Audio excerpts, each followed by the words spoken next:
السلام علیکم۔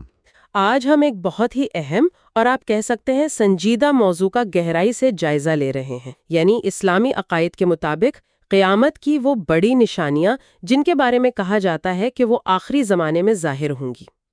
اس ماخذ کے مطابق جو پہلی بڑی نشانی ہے جس کا ذکر ہے وہ ہے دجال کا خروج۔ دجال، جی، اس میں بتایا گیا ہے کہ وہ کسی جزیرے پر زنجیروں میں جکڑا ہوا تھا، ہاں، اور پھر اسے رہائی مل گئی۔ اور اسی حوالے سے نبی صلی اللہ علیہ وسلم کا ایک فرمان بھی نقل کیا گیا ہے کہ اس کا فتنہ دنیا کا سب سے بڑا امتحان ہوگا۔ سب سے بڑا امتحان، یہ خود ظاہر کرتا ہے کہ یہ کتنا سنگین معاملہ ہوگا۔ بالکل، کہ آتے ہی وہ بڑے دعوے کرے گا، مثلاً میں تمہارا رب ہوں، اللہ اکبر۔ اور لوگوں کو گمراہ کرنے کے لیے اپنی بنائی ہوئی جنت اور دوزخ دکھائے گا۔ میرے ہاتھ میں جنت بھی ہے اور دوزخ بھی۔ اچھا؟ یہاں تک کہ دعویٰ کرے گا کہ میں آسمان سے بارش برسا کر تمہیں رزق دیتا ہوں۔ یعنی وہ ایسی چیزیں دکھائے گا جو عام طور پر اللہ کی قدرت سمجھی جاتی ہیں۔ جی، اور یہ سب بیان کے مطابق صرف دھوکہ ہوگا۔ اس کی دکھائی جنت اصل میں دوزخ، اور دوزخ جو ہے وہ جنت ہوگی۔ اوہ، یہ تو بہت بڑا فریب ہے۔ ہاں، اور یہ بھی کہا گیا کہ ہزاروں لوگ اس فریب میں آ جائیں گے، اسے اپنا رب مان لیں گے۔ جی ہاں، اور یہی بات اسے ایمان کی سب سے بڑی آزمائش بناتی ہے۔ مطلب یہ جو غیر معمولی طاقتیں اسے دی جائیں گی، بارش برسانا، شاید مردوں کو زندہ کرنے کا تاثر دینا، یہ جنت دوزخ دکھانا، یہ سب لوگوں کے یقین کو آپ کہہ لیں جڑ سے ہلانے کے لیے ہوں گی۔ صحیح، تو اس کا ظہور دنیا میں بہت زیادہ افراتفری، گمراہی، شاید جنگ و جدل کا باعث بنے گا۔ واقعی ایک کڑا امتحان۔ یہ نشانی ہے حضرت عیسیٰ ابن مریم علیہ السلام کا نزول۔ جی، بتایا گیا ہے کہ جب دجال سنے گا کہ حضرت عیسیٰ نازل ہونے والے ہیں تو وہ خوف زدہ ہو جائے گا، اس کی ہمت جواب دے جائے گی۔ اچھا، ان کے نزول کی کیفیت بھی بتائی گئی ہے، سفید لباس میں ہوں گے، چہرے سے پانی کے قطرے موتیوں کی طرح ٹپک رہے ہوں گے۔ یہ منظر کشی کافی پر اثر ہے۔ جی، یہ تفصیلات احادیث میں بھی ملتی ہیں۔ عیسیٰ ان کے پیچھے نماز ادا کریں گے۔ جی ہاں، یہ اتحاد کی ایک بہت بڑی علامت سمجھی جاتی ہے، حق کی قوتوں کا اتحاد۔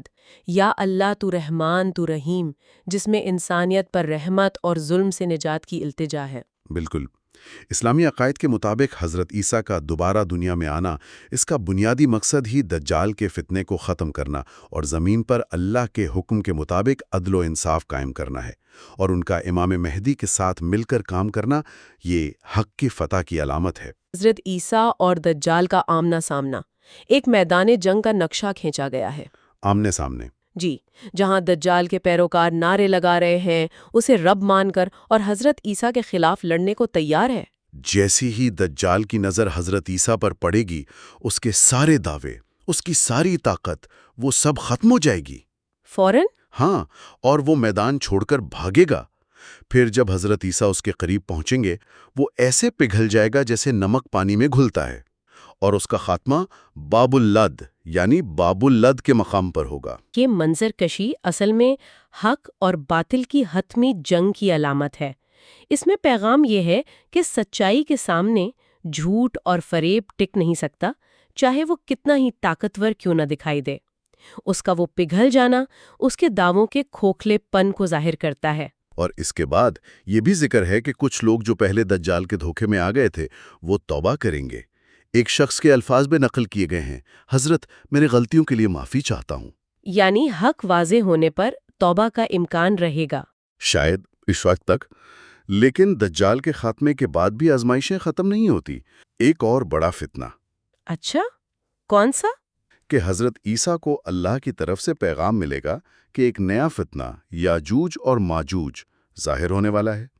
وہ دیوار جس میں وہ قید ہیں، وہ ٹوٹنے والی ہے۔ یاجوج اور ماجوج، جی، ان کا ذکر قرآن میں بھی ہے۔ کہا گیا ہے کہ وہ ہر بلند جگہ سے تیزی سے نکل پڑیں گے، یعنی بہت تیزی سے پھیلیں گے اور پوری دنیا پر چھا جائیں گے۔ ان کی تعداد کے بارے میں بھی روایات میں بہت مبالغہ آمیز انداز میں بتایا گیا ہے۔ جی، یا کہ ان کی فوج ایک بڑی جھیل، شاید بحیرہ تبریہ کی طرف اشارہ ہے، اس کا سارا پانی پی جائے گی۔ سارا پانی؟ ہاں، جب ان کا پچھلا دستہ وہاں پہنچے گا تو انہیں صرف خشک زمین ملے گی۔ وہ فوج آئی جس نے تالاب کو بھی سکھا دیا۔ یہ ان کی کثرت اور تباہ کاری کی ہولناک تصویر ہے، واقعی اور لوگ ان کی دہشت سے، خوف سے طور پہاڑ پر پناہ لینے پر مجبور ہو جائیں گے۔ یاجوج اور ماجوج کو عام طور پر اسلامی روایات میں ایک وحشی، بے قابو اور تباہ کن قوت کے طور پر ہی پیش کیا جاتا ہے۔ ان کا خروج، جیسا اس ماخذ میں بیان ہوا، انسانیت کے لیے ایک اور آپ کہیں شدید ترین آزمائش ہوگا، جو باقی رہ جانے والے لوگوں کے صبر اور اللہ پر توکل کو پرکھے گا۔ اس تباہی کے عالم میں پھر بیان ہے کہ حضرت عیسیٰ اور ان کے ساتھی اللہ سے دعا کریں گے ان کے خاتمے کے لیے، یا اللہ تو رحمان تو رحیم، امت محمد صلی اللہ علیہ وسلم کو یاجوج ماجوج کے ظلم سے بچا لے۔ اللہ سے مدد مانگی جائے گی۔ پھر اللہ تعالیٰ ان کی گردنوں پر ایک خاص قسم کے کیڑے بھیجے گا، انہیں عذابی کیڑے کہا گیا ہے، جو ان کی روح تک سیرایت کر جائیں گے اور ایک ہی لمحے میں وہ سب ہلاک ہو جائیں گے۔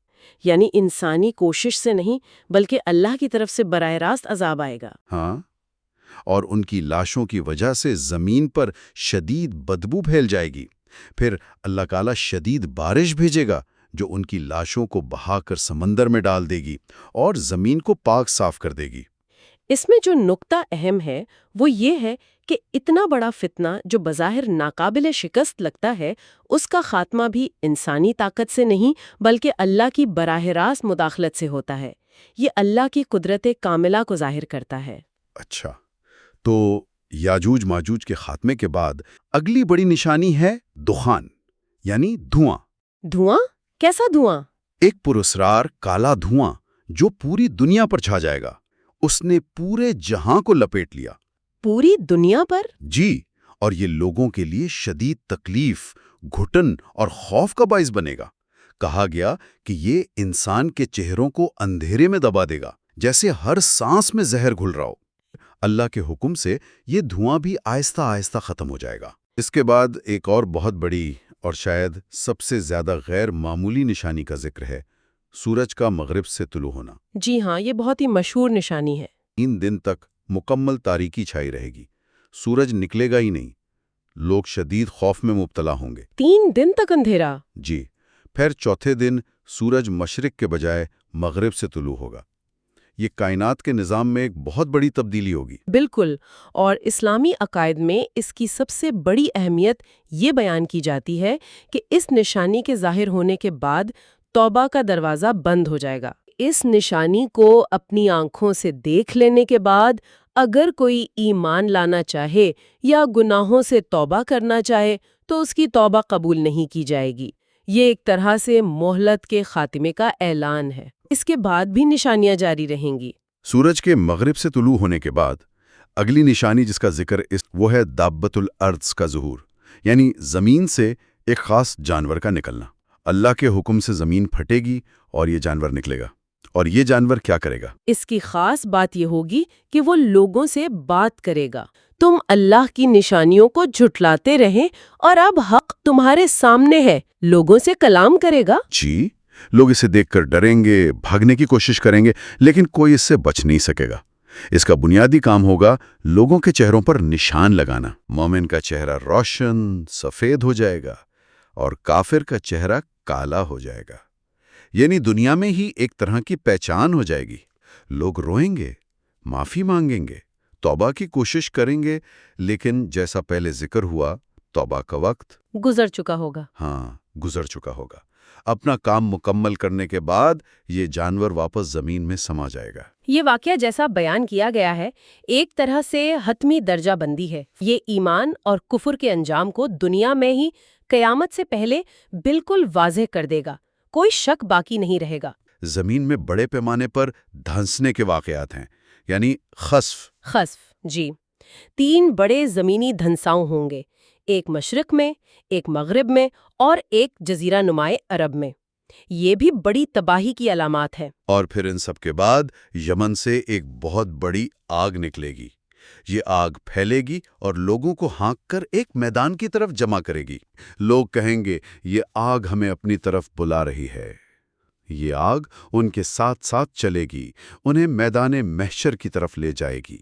یہ تو بالکل آخری نشانیاں لگتی ہیں جو اس بات کی علامت ہے کہ اب بس سور پھونکے جانے کا وقت بالکل قریب آ گیا ہے، دنیا کا یہ نظام ختم ہونے والا ہے۔ اور پھر وہ لمحہ آئے گا جب حضرت اسرافیل علیہ السلام سور پھونکیں گے، پہلی آواز سے کائنات کا سارا نظام درہم درہم ہو جائے گا، پہاڑ روئی کی طرح اڑیں گے، ستارے بکھر جائیں گے، ہر جاندار فنا ہو جائے گا، قیامت برپا ہو جائے گی۔ پہلا سور، فنا کا سور۔ جی، پھر دوسری بار سور پھونکا جائے گا تو تمام انسان دوبارہ زندہ کیے جائیں گے اور میدان حشر میں اللہ کے حضور جمع ہوں گے۔ دوسرا سور، زندہ ہونے کا سور۔ وہاں پھر حساب کتاب ہوگا۔ اس دن تمام دنیاوی رشتے ناتے ختم، کوئی کسی کے کام نہیں آئے گا۔ یوم حساب ماحص میں قرآن کی وہ آیات بھی نقل کی گئی ہیں جن میں اعمال کا وزن کا ذکر ہے۔ تو جن کے پلڑے بھاری ہوں گے وہی کامیاب ہونے والے ہوں گے، اور جن کے پلڑے ہلکے ہوں گے تو یہ وہی ہوں گے جنہوں نے اپنی جانوں کو نقصان میں ڈالا۔ جی، یعنی کامیابی اور ناکامی کا معیار صرف نیک اعمال کا وزن ہوگا۔ یہ ان تمام واقعات کا منطقی انجام اور یوم حساب کا آغاز ہے۔ تو آج ہم نے قیامت کی ان چند بڑی نشانیوں کا ایک ترتیب وار جائزہ لیا۔